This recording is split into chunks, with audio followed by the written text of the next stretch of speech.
Entonces, la carne era el enemigo. La carne en sí era el enemigo. Entonces, si la carne era el enemigo, llega un momento en el cual ese movimiento de higienismo, el club vegetarianismo, junto con el puritano y los quakers, llega a Estados Unidos. Entonces, parte del desarrollo teológico tiene una rama en ese desarrollo teológico que es la rama de la dieta, en la cual esos impulsos de la carne, qué más lógico que si yo como carne me voy a volver más animal. Entonces, si yo como carne y yo lo que estoy tratando es de suprimir a la carne, ¿cómo reprimo la carne? Reprimo la carne latigándome, reprimo la carne no comiendo carne. Entonces, el quaker que se dice en Chile, porque venía en un paquete, ponía quaker con un hombre vestido precisamente como los Amish, si te acordarás, etcétera, es precisamente eso. Entonces, ahí dan más sobre todo a los granos, el vegetarianismo, etcétera. Esto es a mediados del siglo XIX. El vegetarianismo, etcétera. Abren centros de salud, etcétera. Dentro de esos centros de salud se junta a ello pequeñas ramas que salen de los quakers y que salen de los puritanos, y uno de ellos son los metodistas también, salen ahí, y los Christian Connections, que se llaman, o Christian Connections. Se pone allá. Hay un doctor que se llama el doctor Jackson, que se hace muy, muy, muy famoso. Escribe varios libros. A eso se añade el adventismo. El adventismo bajo su figura principal, Elena G. de White, que lee los libros de el doctor Jackson y empieza a desarrollar ideas de abrir, como el Dr. Jackson ya en su día, como los Quakers ya en su día, como el Dr. Graham de la familia.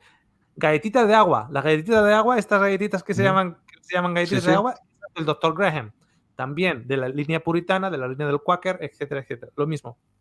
Entonces, que también el Dr. Graham tenía sanitariums y centros de salud, etcétera. De ahí se llena el adventismo, o sea, se incluye el adventismo y le da un nuevo empujón. Dentro del adventismo aparece una figura que es John Harvey Kellogg. John Harvey Kellogg, con la misma funcionalidad. La carne es el enemigo. Y eso significa que cualquier pensamiento sexual que puedas tener es el enemigo. Aunque sea con tu esposa, todo es el enemigo. Entonces, John Harvey Kellogg en su sanitario empieza a introducir de una manera total, o sea, vamos con todo, podríamos decirlo así, no solo el vegetarianismo, sino, por ejemplo, la circuncisión de tanto hombre y mujer. John Harvey Kellogg reintroduce la circuncisión no por temas de salvación, entre comillas. Sí. De hecho, las esposas iban a John Harvey Kellogg y dice, quiere fiesta todos los días. Entonces John Harvey Kellogg dice, venga para aquí, circuncisión. Entonces la circuncisión se empezó a ver como represión de la carne. Y no solo eso, sino las mujeres que iban, también existía la circuncisión femenina. Esto John Harvey Kellogg, cuyo hermano nos dio los cornflakes de los cereales. Entonces, sí. De ahí viene ese sentimiento asociado con que la carne es la enemiga. Si a mí me apetece un helado de chocolate, eso significa que me estoy dando a mis bajas motivaciones y no estoy pensando en cosas celestiales. Entonces eso tengo que pelearlo. Tengo que pelear en contra del helado de chocolate. Tengo que pelear en contra porque claro, en esa ola ya Levíticos 11 ya se ha quedado antiguo.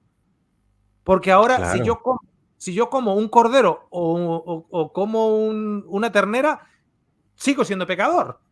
Aunque la Biblia me esté dando el permiso. ¿Por qué? Porque ya le hemos pasado a Levíticos 11 ya de largo. La carne es el enemigo y la carne literal me va a mí a hacer un flaco favor, porque yo voy a empezar a pensar más en cosas de la carne, nos lleva a crear una doctrina que no sabemos de dónde la hemos sacado ni siquiera, que no podemos tener justificación bíblica al respecto, porque la Biblia en Levíticos 11, ni el Antiguo ni el Nuevo, te da permiso para ello o te da utilización para ello, pero llega un momento que de esta manera, si comemos así, vamos a ser más santos. ¿De dónde viene? de los quakers, de los puritanos, de los astenios. Si quieres tirar para atrás, incluso viene de los monjes, porque de ahí viene el celibato, de ahí viene vivir en un monasterio, de ahí vive dormir en el suelo, de ahí vive... Porque todo el enemigo es la carne, el enemigo es la carne, el enemigo es la carne. Wow. Tanto el enemigo es la carne que encima el mensaje emocional es exactamente igual. ¿Por qué? Recuerda que eres pecador, recuerda que eres malo, recuerda que no vales para nada, recuerda que eres malo, que eres pecador, etcétera, etcétera, etcétera. ¿Viste? Soy malo, la carne es mala, todo soy malo, etcétera. O sea, no vayas a nadie a decirle qué hermosa te ves o qué hermoso te ves. No, no, no, no. A mí ha habido gente que el daño emocional ha sido tan grande para ellos que cuando les digo que Dios los ama y que los quiere abrazar y que está muy orgulloso de ellos, o sea, aceptan el Dios me ama, pero cuando les digo que está muy orgulloso de ellos, empiezan a llorar y dicen, no, no, no, no, no, no, uf, no sabes, yo soy una pecadora o soy un pecador, etcétera, etcétera, y te das cuenta que han hecho un daño psicológico tremendo. ¿Y todo por qué? Porque el problema es la carne, todo la carne, toda la carne.